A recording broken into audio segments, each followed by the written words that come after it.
Friends, കഴിഞ്ഞ ദിവസം നമ്മൾ കുറച്ച് ഫെലനോപ്സിസ് കാണിച്ചു തന്നിരുന്നു. അപ്പോൾ ഇന്ന് അതിൻ്റെ പോട്ടിംഗ് ആണ് ജസ്റ്റ് നിങ്ങളെ കാണിക്കാൻ പോകുന്നത് കേട്ടോ. ഫെലനോപ്സിസ് ഓർക്കിഡ്സ് ഉള്ളവർക്ക് അതിൻ്റെ പോട്ടിംഗ് അറിയാം, അറിയാത്തവർക്ക് വേണ്ടിയിട്ടാണ്, അല്ലെങ്കിൽ പുതിയതായിട്ട് കളക്ഷനിലേക്ക് വാങ്ങാൻ ഉദ്ദേശിക്കുന്നവർക്ക് ഒരു യൂസ്ഫുൾ ആയൊരു വീഡിയോ.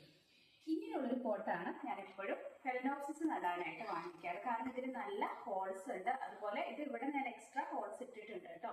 പിന്നെ ഇത് ടെറാക്കോട്ട കളർ ആയതുകൊണ്ട് തന്നെ നല്ലൊരു ഭംഗിയാണ് കാണാനായിട്ട്. ഇതിൻ്റെ വൈറ്റും ബ്ലാക്കും ഒക്കെ അവൈലബിൾ ആണ്. ഞാൻ ഇതാണ് കൂടുതലും പർച്ചേസ് ചെയ്യാറ്.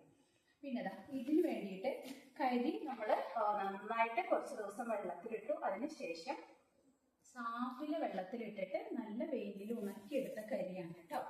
അപ്പൊ അത് നമ്മൾ ഇതിലേക്ക് ഇടുവാണ്. വൃത്തിയായിട്ട് ഉണക്കിയെടുത്ത കരിയാണ് കേട്ടോ. അതിനുശേഷം ഇങ്ങനെ വെച്ചു. ഇനി നമുക്ക് ചെയ്യേണ്ടത് നല്ലൊരു പ്ലാന്റ് തന്നെ നമുക്ക് സെലക്ട് ചെയ്യാം. ഇതെടുത്തു. പിന്നെ നമ്മളിങ്ങനെ ഇളക്കിയെടുക്കണം കേട്ടോ. ഇളക്കിയെടുക്കുമ്പോൾ ഇതിൻ്റെ മീഡിയ കംപ്ലീറ്റ് ഉണ്ടായിരുന്നു എന്ന് പറഞ്ഞിട്ടുണ്ടെങ്കിൽ ചകിരിയായിരുന്നു, കൊക്കോപീറ്റ് ആയിരുന്നു കട്ട് ചെയ്തത്. അപ്പം അത് കളഞ്ഞു. അതിന് ശേഷം നമ്മൾ ഇത് സാഫിൻ്റെ വെള്ളമാണ് കലക്കി വെച്ചിരിക്കുന്നത്. സാഫിൻ്റെ വാട്ടറാണ്. അതിലേക്ക് നമ്മളിങ്ങനെ ഒന്ന് ഡിപ്പ് ചെയ്തെടുക്കും. ഇത് സാഫ് ഒഴിച്ച് ഉണക്കിയിട്ടുള്ള കരി ആയതുകൊണ്ട് ഇതിലും ഫംഗസ് ചാൻസ് കുറവാണ്.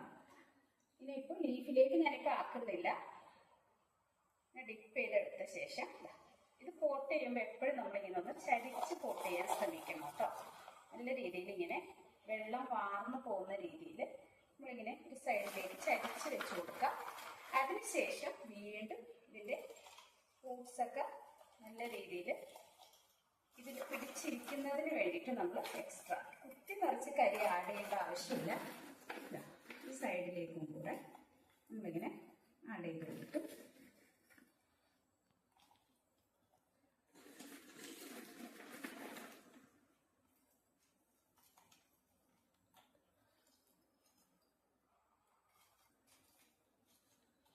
അപ്പോൾ ഇങ്ങനെ നമ്മളിപ്പോൾ ഓൾറെഡി ഇതൊന്ന് പോട്ട് ചെയ്ത് കഴിഞ്ഞിട്ടുണ്ട്.